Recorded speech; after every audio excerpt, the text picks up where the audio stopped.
Hello అండి. నా పేరు లక్ష్మి. న నవల పేరు మోహన రాగం.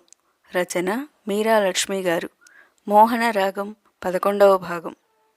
పక్కవాట వాళ్ళమ్మాయి గేటు ముందు స్కూటర్ ఆగటంతో కిటికీలోంచి చూసింది. నీలవేణి అతన్ని లోపలికి రమ్మని చెప్తోంది. మోహన్ వెళ్ళిపోయాక నీలవేణి ఇటు తిరిగేసరికి చప్పున వెనక్కి తప్పుకుంది. తలుపు తీసిన నళిని అయ్యో తడిసిపోయావని కూడా అనలేదు. నీలవేణి గబగబా లోపలికి వెళ్ళి బట్టలు మార్చుకొని జడ విప్పి తువాలుతో తుడుచుకుంటుంది. అతనే కనుక రాకపోతే నిజంగా తను చాలా ఇబ్బంది పడేది అనుకుంది. మొదటిసారిగా అతని మీద గౌరవభావం కలిగింది. అందులో మొదటిరోలా అస్తమానం పలకరించకపోవటంతో తన తప్పు తనే తెలుసుకున్నాడని అనుకుంది. తల తుడుచుకుని మళ్ళీ వదులుగా జడ అల్లుకొని గదిలోంచి బయటికి వచ్చేసరికి అప్పుడే నళిని నీలవేణి గది దగ్గరికి వస్తుంది. నీలవేణి బయటికి రాగానే బస్సులు స్ట్రైక్ కదా, ఎలా వచ్చావు అని అడిగింది. తను వచ్చిన ఇంతసేపటికి వదినగారికి ఆ సంగతి గుర్తుకొచ్చినందుకు ఏమనుకోవాలో అర్థం కాలేదు. మోహన్ స్కూటర్ మీద వచ్చాను మామూలుగానే చెప్పింది. సిగ్గు లేకపోతే సరి. వదిన, నీలవేణి అంత గట్టిగా ఎప్పుడూ అనలేదు. నిన్నెవరన్నారు? అన్నిటికీ ఎగిరి పడతావెందుకు? అతనికి సిగ్గుండక్కర్లేదు. నళిని ఏదో తెలియని బాధతో ఉడికిపోతుంది. తను ఉత్తరం దాచి ప్రయోజనం ఏముంది? అలాగే ఒకరికొకరు దగ్గరైపోతే. ఆ మోహన్ చతురుడు ముంగిలా ఉండే నీలవేణిని స్కూటర్ ఎక్కేలా చేశాడంటే ఇందులో సిగ్గుపడేదేముంది? నేను మద్రాసు నుంచి వచ్చినప్పుడు అతన్నే కదా స్టేషన్కి పంపించావు. అయితే ఆ రోజు ట్యాక్సీలో తీసుకురమ్మన్నాను. ఇలా సిగ్గు లేకుండా స్కూటర్ వెనక వెంటేసుకు తిరుగుతాడని నేను అనుకోలేదు అనేసి వెళ్ళిపోయింది. వేడివేడిగా టీ చేసుకొని తాగుదామని బయటికొచ్చిన నీలవేణి మళ్ళీ గదిలోకి వెళ్ళిపోయింది. వదినగారి ఈ అకారణ కోపానికి కారణం ఏమిటో అర్థం కాలేదు. తర్వాత హఠాత్తుగా తట్టింది. గౌరిని అతనికి ఇవ్వాలనుకున్నారు. కారణం ఏమిటో ఈ మధ్య ముభావంగా ఉంటుంది. అతను తనని తీసుకురావటంతో వదిన భయపడి ఉంటుంది. తను అంత బుద్ధి లేనిదనుకుందా? అతను కూడా మారాడు. ఎందుకా భయం? నిజంగా వదిన పిచ్చిది అనుకుంది. కిటికీలోంచి చల్లగాలి రివ్వున వీస్తుంటే నీలవేణి లేచి కిటికీ తలుపులు మూసి పడుకుంది. ఆ రోజు స్టేషన్కి మోహన్ని పంపటం చాలా పొరపాటయిందని మొదటిసారిగా బాధపడింది నళిని. ఇంటికెళ్ళిన మోహన్కి వద్దన్న నీలవేణి ఆలోచనలే వస్తున్నాయి. నీలవేణి తనంతట తను తన గురించి ఒకే ఒక్క మాట మొదటిసారిగా మాట్లాడింది ఈరోజు. అలాంటి పరిస్థితుల్లో తను ఇంటికి తీసుకొచ్చాడనే కృతజ్ఞతతో అందో కారణం ఏదైనా కానీ ఆ ఆహ్వానించిన తీరు ఆత్మీయంగానే ఉంది. ఆ మాట మండే మనసు మీద పన్నీటి వర్షంలా అనిపించింది. ఎటువంటి కోపం, ద్వేషం, చిరాకు లేకుండా మొదటిసారి తిన్నగా తన కళ్ళల్లోకి చూసింది. ఆ చల్లని స్నేహపూరితమైన చూపు అతను హృదయంలో పదిలంగా దాచుకున్నాడు. చాలా రోజుల తర్వాత అతని పెదవుల మీద చిరునవ్వు నాట్యం చేసింది. మనసు తేలికపడింది. హృదయభారం కొంత తగ్గింది. అతనికి బస్సు స్ట్రైక్ అని తెలియగానే చప్పున నీలవేణి కళ్ళ ముందు మెదిలింది. ప్రభాకరం ఊళ్ళో లేడు. నీలవేణి చొరవగలది కాదు. ఏం ఇబ్బంది పడుతుందోనని కాలేజీకి వెళుతుంటే టైరు పంచర్ అయింది. అది మార్చుకుని వెళ్ళేసరికి కాలేజీ మూసేశారు. బస్టాప్లో చాలాసేపు చూశాడు. ఇంటికి వెళ్ళిపోయిందేమో, ఇంటికి వెళ్ళి చూద్దాం అనుకొని మళ్ళీ ఎందుకైనా మంచిదని చౌరస్తా దగ్గరకు వచ్చి చూశాడు. ఆ గుంపులో ఆటో కోసం తంటాలు పడుతూ కనిపించింది. తనతో రాదనే అనుకున్నాడు. నీలవేణి పూర్తిగా తడిసిపోయింది. ఎలా ఉందో అనిపించింది మోహన్కి. ఆరాధించటంలో ఉండే ఆనందం మనసుని ఎలా రంజింపజేస్తుందో అది ఫలించకపోతే రెట్టింపు కృంగదీస్తుంది. కలలు కన్న రాణి కొద్దిసేపట్లో వస్తుందన్న సంతోషంతో ఆ రోజు మద్రాస్ ఎక్స్ప్రెస్ ఎంత లేటైనా విసుగు చెందకుండా ఒళ్లంతా కళ్ళు చేసుకున్నట్లు చూశాడు. తను ఎవరో తెలియక నీలవేణి చిటపిటలాడినా శ్రీకృష్ణుడు సత్యభామ అలకని మురిపంగా భరించినట్లు నవ్వుతూ భరించాడు. రాను రాను ఆమె తత్వం గ్రహించి మార్చాలని చూసి విఫలమయ్యాడు. తన మనసు వైపు ఉత్తరం ద్వారా తెలియజేసి ఆశాభంగం పొందాడు. అది ఒక నరకం. ఆ బాధ, ఆవేదన చేత్తో తీస్తే పోయేది కాదు. ఏ మందులకి లొంగని మొండిది. ఇప్పుడు తను ప్రాణాధికంగా ప్రేమించిన రాణి మాట్లాడిన చిన్న మాటకే చేత్తో తీసేసినట్లు బాధపోయింది. ఆ రాత్రి అతనికి ఎప్పటిలా నిద్ర పట్టకపోయినా రోజులా మంచం మీద అశాంతిగా దొరలలేదు. 2 చేతులు తల కింద పెట్టుకొని సీలింగ్ కేసు చూస్తూ పడుకున్నాడు. అలా చూస్తూ ఎప్పటికో నిద్రలోకి జారుకున్నాడు. ఆ నిద్రలో ఏవేవో చెదురుమదురుగా కలలు. చాలామంది జనం కొట్టుకుంటున్నారు, తోసుకుంటున్నారు. ఆ జనాన్ని కాళ్లతో చేతులతో తన్నేస్తూ తోసేస్తూ నీలవేణి కోసం చూస్తున్నాడు తను. నీలవేణి అందరి మధ్య ఇరుక్కుపోయింది. బయటికి రావాలని ఎంతో ప్రయత్నం చేసి విఫలురాలై బేలగా చూస్తుంది సహాయం కోసం. తనని చూస్తూనే మోహన్ అంటూ గట్టిగా పిలిచి చేయి చాపింది. ఆ చేయి అందుకుని గబగబా బయటకు వచ్చేశాడు. అప్పటికే నీలవేణి తడిసి ముద్దయిపోయింది. ఎలాగో ఇంటికి తీసుకొచ్చాడు. నీలవేణికి రొంప పట్టేసి జ్వరం వచ్చేసింది. తను డాక్టర్ దగ్గరికి తీసుకెళ్తాను రా అంటూ చేయి పట్టుకున్నాడు. పళ్ళెం కింద పడి భళ్ళున చప్పుడవటంతో ఉలికిపాటుగా కళ్ళు తెరిచాడు మోహన్. ఉష్ అంటుంది తల్లి. తెల్లారాక అతని మనసు నిలవలేదు. వెళ్ళాలా వద్దన్న మీమాంసలో కాసేపు ఉండిపోయి మళ్లీ వెళ్ళడానికే నిశ్చయించుకున్నాడు. మోహన్ వచ్చేసరికి ఎవరో ఇద్దరున్నారు. వాళ్లతో నళిని మాట్లాడుతోంది. నళిని పక్కన గౌరీ కూర్చుంది. మోహన్ని చూడగానే నళిని యాంత్రికంగా లేచి నిలబడింది. అతన్ని చూడగానే ఒళ్ళు మండింది.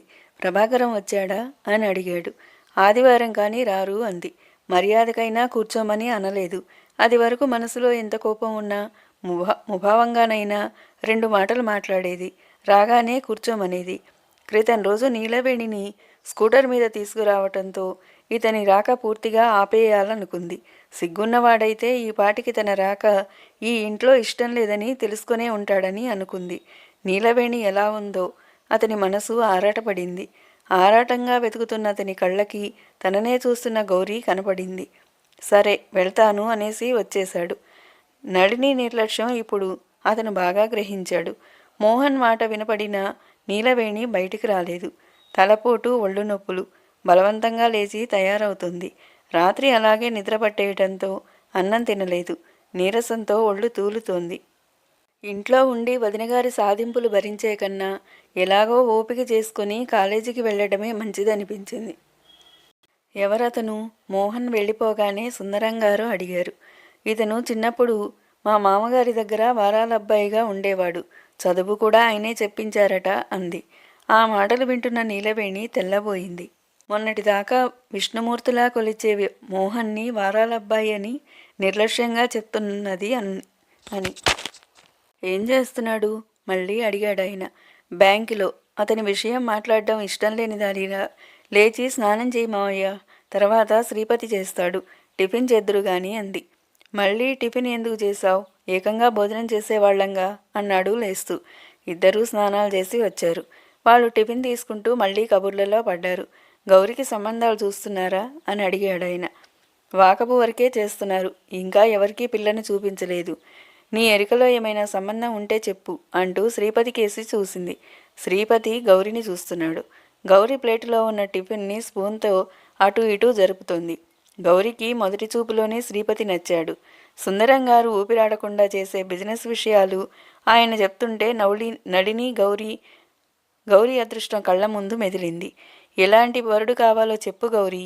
ఏమే గౌరీ, నీకు ఎలాంటి మొగుడు కావాలో చెప్పు, క్షణాల మీద ఎత్తుకొచ్చేస్తాను. నా దగ్గర సిగ్గుపడకు. గౌరిని పరీక్షగా చూస్తూ అడిగాడు. పో మావయ్య అంటూ సిగ్గుపడింది గౌరీ. చాలా రోజులకి చెల్లెలి ముఖంలో నవ్వు చూసింది నళిని. ఇంతకీ నీ దత్తపుత్రుడి చేత ఏం బిజినెస్ పెట్టిస్తావు అని అడిగింది నళిని. నేను చేసే బిజినెస్ వాడికి నచ్చలేదు. పెద్ద ఇండస్ట్రీ పెడతాడట. వాడి అభిష్టాన్ని ఎందుకు కాదనాలని నా పనులన్నీ మానుకొని ఇలా బయలుదేరాను. నళిని, అర్జెంటుగా మాకో ఇల్లు కావాలి. ఇక్కడ దగ్గరలో ఏదైనా ఖాళీగా ఉన్నాయా అన్నాడు. మేము పరాయి వాళ్ళమా మావయ్య? మా ఇంట్లోనే ఉండకూడదు అంది. అలా కోపం తెచ్చుకోకు. ఇది 1-2 రోజుల్లో తేలేది కాదు. అన్ని విషయాలు ఉత్తరాలు రాసి తెలుసుకునే బయలుదేరామనుకో, ఎన్నాళ్ళు పడుతుందో చెప్పలేము. అసలే వీడికి తగని మొహమాటం. 2 గదులు తీసుకుంటే 10 రోజులు చూసి ఇప్పట్లో పని అవ్వకపోతే వీడిని ఇక్కడే ఉంచి నేను వస్తూ పోతూ ఉంటాను. మీకు దగ్గరలో అయితే నేను లేనప్పుడు మీరున్నారన్న ధైర్యం నాకు ఉంటుంది. సుందరంగారి మాటలు శ్రీపతి వినటం లేదు. తన ఆలోచనలో తను ఉన్నాడు. 2 గదులంటే పైవాట 10 రోజుల్లో ఖాళీ అవుతుంది. బాత్రూమ్ అవి పైనే ఉన్నాయి. పెద్ద ఇల్లు కావాలేమో అనుకున్నాను అంది నళిని సంబరంగా. వీడు పూర్తిగా సెటిల్ అవ్వందే అక్కడివి వదులుకోవటం నాకు ఇష్టం లేదే అమ్మాయి. వీడి కలలు ఫలిస్తే అక్కడ చక్కబెట్టేసి ఏకంగా నేను ఇక్కడికి వచ్చేసి ఏ బంజారా హిల్స్లోనో జాగా తీసుకుంటాను. లేకపోతే మంచి మేడ అమ్మకానికి వస్తే కొనేస్తాను. వదిన, నేను వెళుతున్నా, నీలవేణి పిలిచింది. ఆ ఆ అక్కడి నుండే అంది నళిని. శ్రీపతి తల తిప్పి చూశాడు. నీలవేణి కనపడలేదు. ఎక్కడికి? చదువుకుంటోందా? సుందరంగారు అడిగారు. ఉద్యోగం చేస్తోంది. ఏముద్యోగం? నళిని చెప్పింది. అంత చదువుకొని అదేం ఉద్యోగం? చెప్పినా వినకపోతే ఏం చేస్తాం? ఏదో చెప్పి చూసాం, వినలేదు. ఈ అమ్మాయి పెళ్లికి మీ మామగారు ఏమైనా బ్యాంకులో వేశాడా? మీరే చేయాలా? బ్యాంకులో ఏం లేదు మావయ్య, మేమే చేయాలి. 30-40 వేలు అడుగుతున్నారు. మా జీతాలెంత? ఈ కరువు రోజుల్లో 5,000 కూడా ఇచ్చే పరిస్థితిలో లేము. సహాయం చేసేవాళ్ళు ఎవరూ లేరు, నిరుత్సాహంగా అంది. బాధపడకు నళిని, కాలం కలిసి వస్తే అవే అవుతాయి, ఓదార్చాడు ఆయన. నీలవేణి సెలవు పెట్టేసి గంటకే వచ్చేసింది. తలపోటుతో అక్కడ కూర్చోలేకపోయింది. వచ్చేటప్పుడే డాక్టర్ దగ్గరికి వెళ్ళి మందు తీసుకొని వచ్చింది. 2 రోజులు జ్వరంతో చాలా బాధపడింది. ఇంట్లో పడుకున్నా విశ్రాంతి లేదు. సుందరంగారు నళిని ఒకటే కబుర్లతో హోరెత్తిచ్చేస్తున్నారు. రాత్రి 11 గంటలైనా వాళ్ల కబుర్లు తెమిలేలా కనబడటం లేదు. తను వచ్చిన కొత్తలో మోహన్తో ఇంత అభిమానంగా మాట్లాడి ఇంత హడావిడి చేసింది వదిన అనుకుంది నీలవేణి. నీలవేణి సెలవు పెట్టి వచ్చిన రోజున సుందరంగారు నీలవేణి పడుకున్న గదిలోకి వచ్చి, ఏమిటే అమ్మాయి, జ్వరం వచ్చిందా అంటూ పలకరించాడు నుదుటి మీద చేయి వేస్తూ. నీలవేణికి చిరాకేసింది. ఎంత పెద్దవాడైతే మాత్రం ముక్కు ముఖం తెలియని మనిషి ఏమిటే అనటం, నుదురు తాగి చూడటంతో చప్పున లేచి కూర్చుంది. జ్వరం కనుకే ఇంటికి వచ్చేశానండి, లేకపోతే ఆఫీస్ ఎందుకు మానేస్తాను, నుదురు చిట్లిస్తూ అంది. ఆ చిరాకు చూసి ఆయన వెనక్కి తగ్గుతూ పడుకో అంటూ బయటికొచ్చేశాడు. బయటికొచ్చిన సుందరంగారికి మావయ్య కాఫీ అంటూ గౌరీ కాఫీ కప్పు అందించింది. నీ చేతి కాఫీ అమృతమే గౌరీ అన్నాడు కాఫీ కప్పు అందుకుంటూ. ప్రభాకరం వచ్చేసరికి ఇల్లంతా సందడిగా ఉంది. నళిని, గౌరీ ముఖాలు కళకళలాడుతూ ఉన్నారు. నీలవేణి నీరసంగా ఆ పూట కాలేజీకి వెళ్ళడానికి తయారవుతుంది. భర్త రాగానే అతిథులని పరిచయం చేసింది నళిని. మా మావయ్య, చిన్నప్పుడు రంగూన్ మావయ్యని పిలిచేవాళ్ళం. అతను శ్రీపతి, మావయ్య దత్తపుత్రుడు. ప్రభాకరం వాళ్లతో కాసేపు మాట్లాడాడు. చెల్లెల్ని చూసి, అలా ఉన్నావేమిటి నీలా నీలా అని అడిగాడు. 2 రోజులు జ్వరం వచ్చిందన్నయ్య, తగ్గిపోయింది అంది. అంత నీరసంగా ఉండి వెళ్ళటం ఎందుకు? మానయ్యి. 3 రోజుల నుండి వెళ్ళటం లేదు. ఈ పూట బాగానే ఉంది, త్వరగా వచ్చేస్తాను అంది. ప్రభాకరం వద్దన్న అన్నగారిని ఒప్పించి వెళ్ళింది. ఇంట్లో ఉంటే వాళ్ళ చూపులు, గొడవ భరించలేకుండా ఉంది. ప్రభాకరం గదిలోకి వచ్చాక సుందరంగారి గురించి, ఆయన ఎంత గొప్పవాడో అన్నీ వివరంగా చెప్పింది. ఆహా, అలాగా అన్నాడు ప్రభాకరం. వారం రోజులు గడిచిపోయాయి. పైవాటా ఖాళీ అవటంతో నళిని ఇంటి వాళ్ళకి చెప్పి సుందరంగారికి ఇప్పించింది. ఈ 10 రోజులు సుందరంగారు, ఆయన దత్తపుత్రుడు వీళ్ళింట్లోనే ఉన్నారు. ఓ పూట సినిమాకెళ్ళి అలా హోటల్లో భోజనం చేసి వస్తే నళిని చాలా గొడవ చేసింది. ఈ ఇల్లు తీసుకునే వరకు అయినా మా ఇంట్లో భోజనం చేయాల్సిందే అని పట్టుబట్టింది. తండ్రి కొడుకు 10ంటికి భోజనం చేసి వెళ్ళి రాత్రికి వచ్చేవారు. అంత డబ్బున్న సుందరంగారు అక్కడ అవన్నీ వదులుకొని ఇక్కడ ఏదో చేయాలనుకోవడం ఏమిటో ప్రభాకరానికి అర్థం కాలేదు. అదే మాట భార్యతో అన్నాడు. మా మావయ్యకు శ్రీపతి అంటే గారం అండి. స్నేహితులతో ఈ ఊళ్ళో పెద్ద ఇండస్ట్రీ పెడతానని గొడవ చేశాట. అనుకున్నవి అన్నీ జరిగితే మా మావయ్య అక్కడివన్నీ మానేసి తను వచ్చేస్తాట. బంజారా హిల్స్లో ఫ్లాట్ కొంటాడట. అదృష్టవంతుడులేండి అని మా మావయ్య పెళ్లి చేసుకోలేదు తెలుసా అంది. నాకెలా తెలుస్తుంది? ఏం, చిన్నప్పుడే రంగును పారిపోయాట. కారణాలు నాకు తెలియవు. బోలెడంత డబ్బుతో వచ్చాడట. ఎంతమంది పెళ్లి చేసుకోమన్నా చేసుకోనన్నాడట. ఈ అబ్బాయిని ఎప్పుడు పెంచుకున్నాడో తెలియదు. మావయ్య అంటే మీ అమ్మగారికి అన్నదమ్ములు లేరుగా? మా అమ్మ మావయ్య అన్నదమ్ముల మనవలట. నువ్వంటే అంత గుర్తా ఆయనకి అన్నాడు. మా చిన్నప్పుడు మా ఇంటికి వచ్చేవాడు. హైదరాబాద్ వెళుతున్నామని మొన్న ఈ మధ్య మా ఇంటికి వెళ్ళినప్పుడు మా అమ్మతో అంటే మా నళిని అక్కడే ఉంది అని మన అడ్రస్ ఇచ్చిందట అంది. ప్రభాకరం మాట్లాడలేదు. ఆయన చూస్తుంటే నళిని చెప్పే మాటలు నమ్మేలా అనిపించటం లేదు. అయినా అతను ఏమీ అనలేదు. సుందరంగారు, శ్రీపతి వేరే ఉన్నా నళిని వాళ్ళకి కాఫీ, టిఫిన్లు ఇక్కడి నుంచే పంపిస్తుంది. వేరే ఉన్నా కూడా ఇదేం బాగుండలేదే అమ్మాయి మందలింపుగా అన్నాడాయన. కాఫీకి ఏముంది మావయ్య, టిఫిన్ రోజు పెడుతున్నానా అంది. పైన గదులు తీసుకున్నాక 4 రోజులుండి సుందరం గారు పని చూసుకొని మళ్ళీ వస్తానని ఊరు వెళ్ళిపోయారు. శ్రీపతి ఉదయం వెళ్ళినవాడు ఏ రాత్రికో వచ్చేవాడు. ఉదయం కాఫీ నళిని తీసుకెళ్లి ఇచ్చేది. ఒక్కోసారి గౌరి చేత పంపించేది. ఇదంతా చూసిన ప్రభాకరం, ఆ అబ్బాయిని కిందికి రమ్మంటే సరిపోయేదిగా అన్నాడు. శ్రీపతికి తగని మొహమాటం. కాఫీ ఇస్తే వద్దనే అంటున్నాడు. హోటల్కి ఏం వెడతాడని నేనే ఇస్తున్నాను అంది. 2-3 నెలలు జరిగిపోయాయి. సుందరం గారు 10 రోజులు ఇక్కడ, 4 రోజులు అక్కడ ఉంటున్నారు. సుందరం గారి ప్రవర్తన, చూపులు నీలవేణికే కాదు ప్రభాకరానికి కూడా చిరాగ్గా ఉన్నాయి. ఏమే అమ్మాయి అంటూ రాసుకున్నంత దగ్గరగా వచ్చేస్తాడు. ఆయనకు దూరంగా ఉండి మాట్లాడడం అస్సలు రాదు. శ్రీపతికి ఎప్పుడు మాట్లాడించే గౌరి కన్నా అసలు మాట్లాడని నీలవేణి బాగా నచ్చింది. ఆ అమ్మాయి అసలు మాట్లాడదేంటి అన్నాడు ఓసారి. గర్వం, ఇంట్లో వాళ్లతోనే మాట్లాడదు కోపంగా అంది. ఆ అమ్మాయి అంటే నీకు కోపమా అని అడిగాడు. దాంతో నాకేం సంబంధం? అలా ముంగిలా ఉండేవాళ్ళంటే నాకు చిరాకు. మరి నేనంటే కొంటెగా అడిగాడు. నువ్వే చెప్పుకో అంది ఓరగా చూస్తూ. శ్రీపతికి తనంటే ఇష్టం. ఆ మోహన్ కన్నా ఈ శ్రీపతి రెట్టింపు అందంగా దర్జాగా ఉంటాడు. తను నిజంగా అదృష్టవంతురాలే. దేవుడు తనని పరీక్షకి పెడుతున్నాడంతే. తొందరపడి ఆ ప్రతాప్ని ఒప్పుకోకపోవటం ఎంత మంచిదైంది అనుకుంది. నీ నోటితో వినాలని ఉంది. చెప్పటం ఇష్టం లేకపోతే మానేయ్ అలకగా అన్నాడు. చాలా చాలా మంచివాడివి అనేసి అక్కడ నుండి శ్రీపతి పిలుస్తున్నా పారిపోయింది. శ్రీపతి నవ్వుకున్నాడు. ఏమిట్రా అంటూ సుందరం గారు వచ్చారు. ఆ వీరభద్రరావు ఒట్టి అనుమానిష్టులా ఉన్నాడు రోయ్. కాస్త జాగ్రత్తగా ఉండాలి. ఆవులిస్తే పేగులు లెక్క పెడతాడు. నిన్ను గురించి చాలా ఆరాలు తీస్తున్నాడట. ఎవరిని అడిగినా ఒకే సమాధానం చెప్పమని చెప్పాలే అన్నాడు. అదంతా పై గంభీరమే. పొగడ్తలకి పొంగిపోతాడు నిర్లక్ష్యంగా అన్నాడు శ్రీపతి. అంత తేలిగ్గా తీసిపారేయకు. అది నటన అయినా అవ్వచ్చు. ఎవరి గురించైనా అంత త్వరగా ఒక అభిప్రాయానికి రాకు హెచ్చరిస్తున్నట్లుగా అన్నాడు. వాళ్ళు చాలాసేపు ఆ విషయాల గురించే మాట్లాడుకున్నారు. దీర్ఘంగా ఆలోచించుకున్నారు. ఒక అభిప్రాయానికి వచ్చారు. ఓ రోజు ఎవరూ లేనప్పుడు నళిని అడిగింది. మామయ్య, శ్రీపతికి పెళ్ళెప్పుడు చేస్తావు? ఎంత కట్నం కావాలనుకుంటున్నావేమిటి అని. వాడు దేనిలోనూ సెటిల్ అవ్వకుండా పెళ్ళేం చేయనమ్మా. కట్నానిదేముంది? నాకున్నది చాలదు. నా కంటి వెలుగు వాడేగా అన్నాడు. తెలివితేటలు ఉన్నవాడు బాగానే చేస్తాడు. ఇప్పుడు తను సంపాదించకపోతే పెళ్లి చేసుకోకూడదా? నీకేం లోటు? నేను అదే చెప్పాను నళిని. వాడు సొంతంగా సంపాదిస్తే గానీ పెళ్లి చేసుకోడట. అదో తిక్క. నళిని కాసేపు మౌనంగా ఉండి మెల్లగా అంది. ఒక మాట చెబుదామని ఎన్నాళ్ళ నుండో నువ్వేమనుకుంటావోనని చెప్పలేదు మామయ్య. అదేమిటే? మామయ్య దగ్గర మొహమాటమా? నేనేం పరాయివాడినా? నువ్వు నన్ను శాసించాలి గాని అడుగు అన్నాడు. నళిని అడగబోయేది ఆయన ఊహించాడు. అయినా తెలియనట్టే ఉన్నాడు. నువ్వు కట్నం అక్కర్లేదన్నా అసలు ఇవ్వకుండా ఉండరనుకో. గౌరిని చూసావుగా.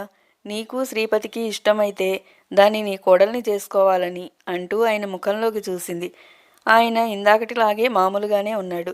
నాకేమీ అభ్యంతరం లేదు. నువ్వన్నట్టు వాడికి ఇష్టమైతే తప్పకుండా చేద్దాం. కానీ ఇప్పుడప్పుడే వాడిని అడగడానికి లేదు. అనుకున్నది కాలేదని, ఆలస్యం అయిపోయిందని మహా చిరాగ్గా ఉన్నాడు. ఇన్నాళ్ళు ఓపిక పట్టిన దానివి ఇంకో 10 రోజులు ఓపిక పట్టు. నళినికి చాలా సంతోషం వేసింది. ఎంతో ధైర్యం వచ్చింది.